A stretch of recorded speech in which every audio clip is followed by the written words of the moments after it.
mighty SMITE!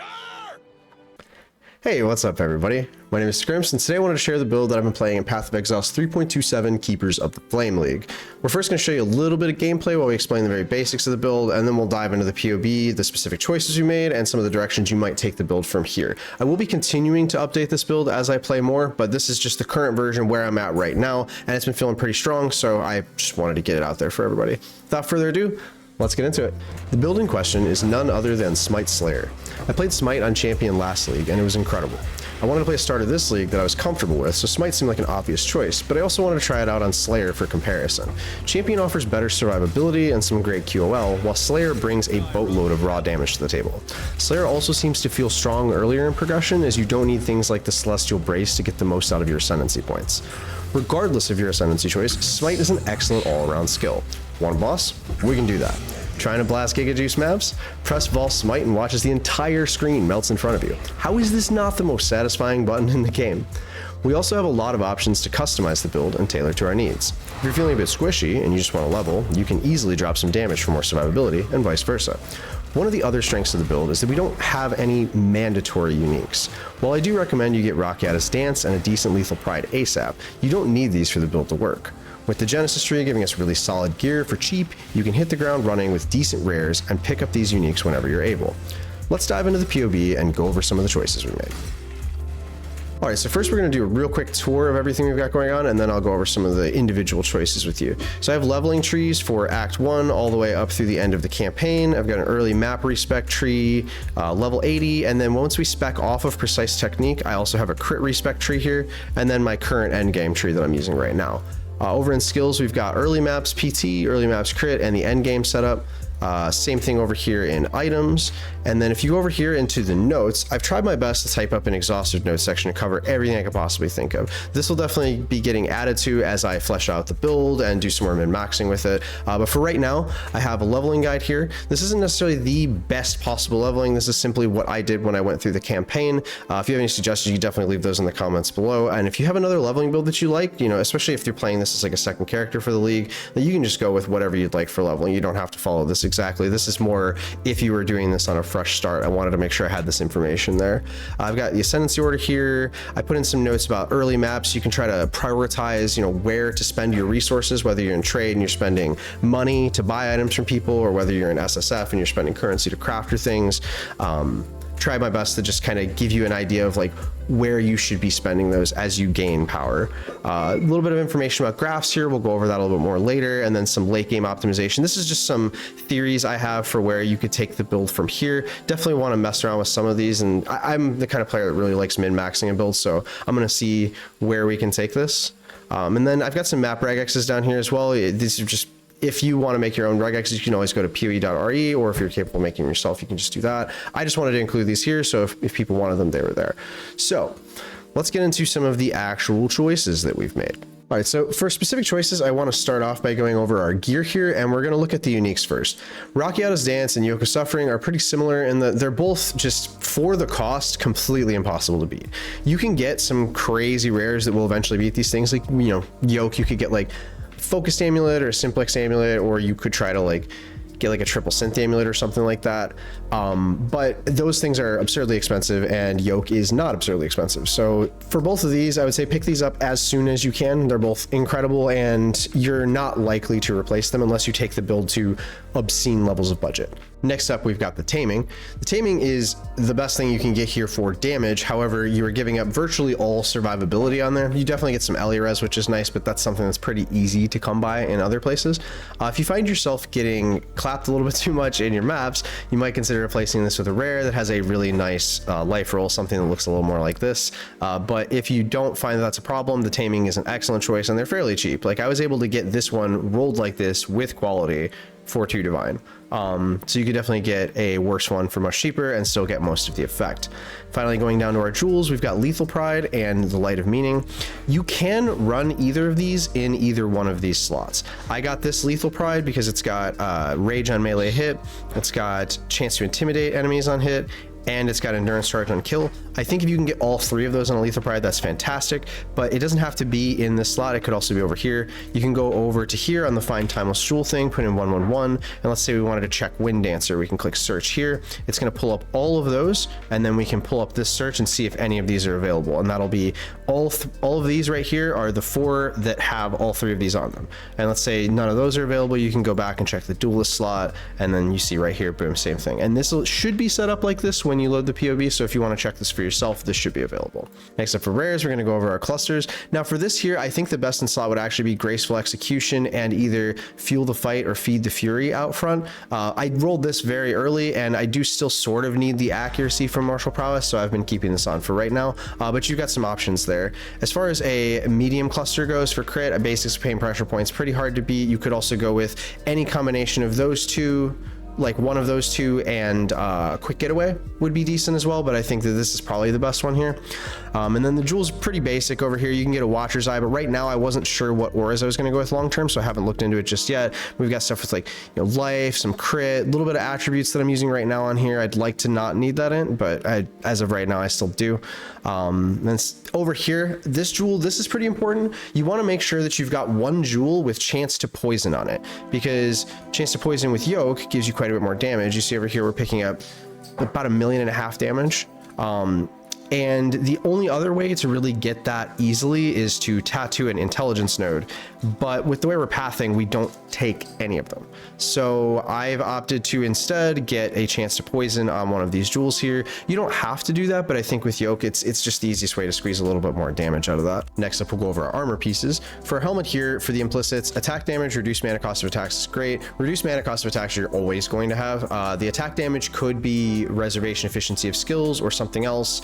I didn't really need the reservation efficiency right now, so I went for attack damage, but you've got some options as far as the Eater of Worlds implicit.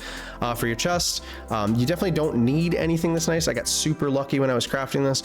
For the implicits, you definitely want those, and then if you can get suppression on there, it helps because it saves you some points. PDR is great, and then just as much armor and evasion as you can possibly get on there. Gloves over here, attack speed and a big accuracy roll are both really important on gloves. You can get the accuracy somewhere else, but it seems like it's best to probably get it here. And then for your last suffix, maybe get, you know, some kind of res. Obviously we've got chaos res on here, but you could get a different res and then get that chaos res roll somewhere else. Next up, we've got our boots. These are super basic, just a high life roll, bunch of res and some movement speed on there. The important thing here is the brittle ground implicit. So if we go over here to our configuration, you see we're currently at 25.5 million. If we click off brittle ground, we drop down to 17.3. Our crit goes down to 68.94, so roughly 69%.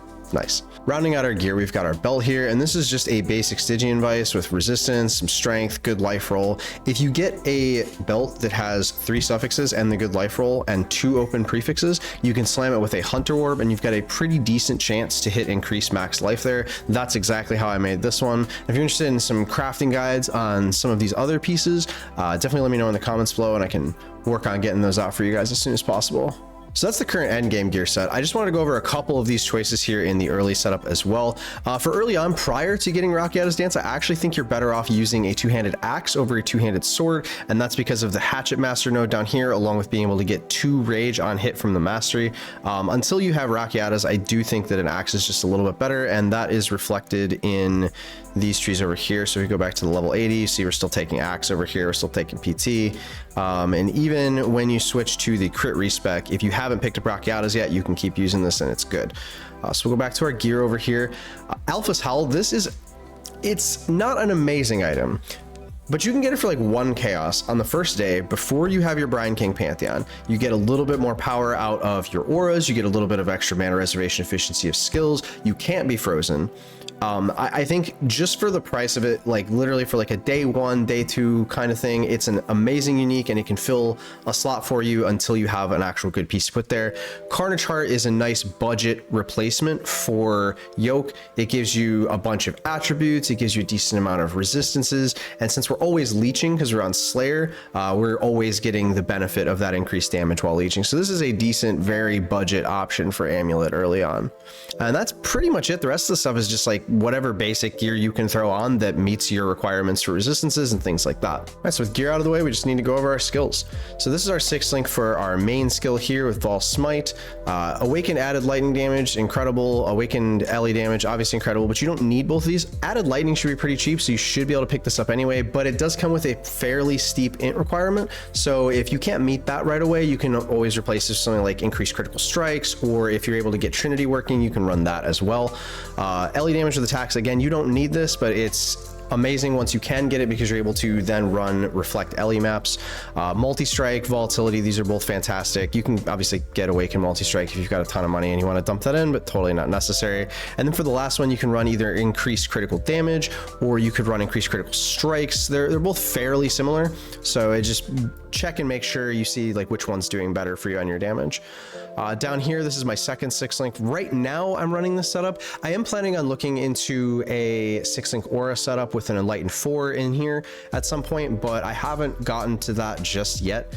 So this is the way we're running it right now. We've got life tap in here so that we can always leap slam even if we're low on mana. Likewise, you know, we've got Enduring Cry, Urgent Orders here. We do get Endurance Charge on kills, so we're not really pushing Enduring Cry too often in maps, but it's nice if you run into like a boss or some particularly beefy rare and your charges fall off, you're able to get your endurance charges and stay relatively tanky through that. Aura setup over here. Right now, I'm running these right here. Haste, mostly the quality of life. You can do better for damage on this, but I really like the extra movement speed too and being able to zip around, and my damage already felt good enough, so I felt like this was a better option than going with something like Wrath. Herald Device, you don't necessarily need this. You can fit something else in there as well, but it feels decent, gives you a little bit of extra pop on your clear, and since we're already doing a decent amount of cold damage with Rakiatas, it felt like it was a decent choice. Flesh and Stone, I think this is incredible. It's very good damage reduction, helps you stay alive much better, and it's really cheap, like only 25% reservation, so definitely recommend running this pretty much no matter what other auras you're running. And finally, we've got Precision. It doesn't have to be level 10, you just whatever level you're able to run while keeping your mana here. Being above 80 with my cost of 26, I almost never find myself having mana problems, and so this feels like it's kind of about the sweet spot for that, but you can play around with that and whatever level works out for you is fine. This is the most important thing here. The first gem that you're going to quality is Assassin's Mark, so that you can get access to power charges. We're running that with life tap, mark on hit, and then we have Frostblink in there as well. Again, this is so that our Frostblink doesn't cost and we can jump pretty much no matter what, but you don't have to run that there. Rounding that on our boots, we've got our defensive skill here. So we've got Vol Molten Shell. You can run Steel Skin as well, and I would recommend running Steel Skin if your armor is still low. I would say maybe below like 8 to 10,000. You should definitely be running Steel Skin. Also, whether you run Automation or cast when damage taken is entirely up to you. I'm running Automation because I feel like I want to make sure that the Molten Shell can be up sometimes when I take the big hits. Maybe I won't survive them on cast when damage taken, so I've been opting to run it this way, but both of those are viable. And finally, we've got this one slot free over here. We already have Frenzy generation through this, so we don't strictly need Blood Rage, but it's something that gives us some extra damage, and I really wasn't sure what else to do with the slot, so we've got Blood Rage in here for now. All right, last thing we need to go over is just the early skills real quick. So in the Vol Smite setup, instead of running the crit supports, we're going to run Trinity. If you can't get Trinity working, you can also just run added lightning damage, and this is assuming a 5 link right here, so if you are able to run both of these, obviously that's good as well. And then the other main change here is that we're replacing Assassin's Mark for Poacher's Mark. Poacher's Mark doesn't do a ton, but it does something for us, and it doesn't require us to like stop to hit a curse or anything like that, so it's a decent way to get a little bit of extra power out of some gem sockets that you might otherwise not be using. And with that, we're going to go ahead and wrap the video up, as it's already run just a little bit longer than I would have liked. If you do have any further questions or comments, you can definitely leave those below, or you can pop over my stream at twitch.tv/scrimps, where I'll be more than happy to try to help you out. Thank you guys so much for your time. Hopefully this build treats you guys as well as it's been treating me, and I will be having some new updates to this coming out soon, so just be on the lookout for those. Yeah, take care of yourselves. Peace.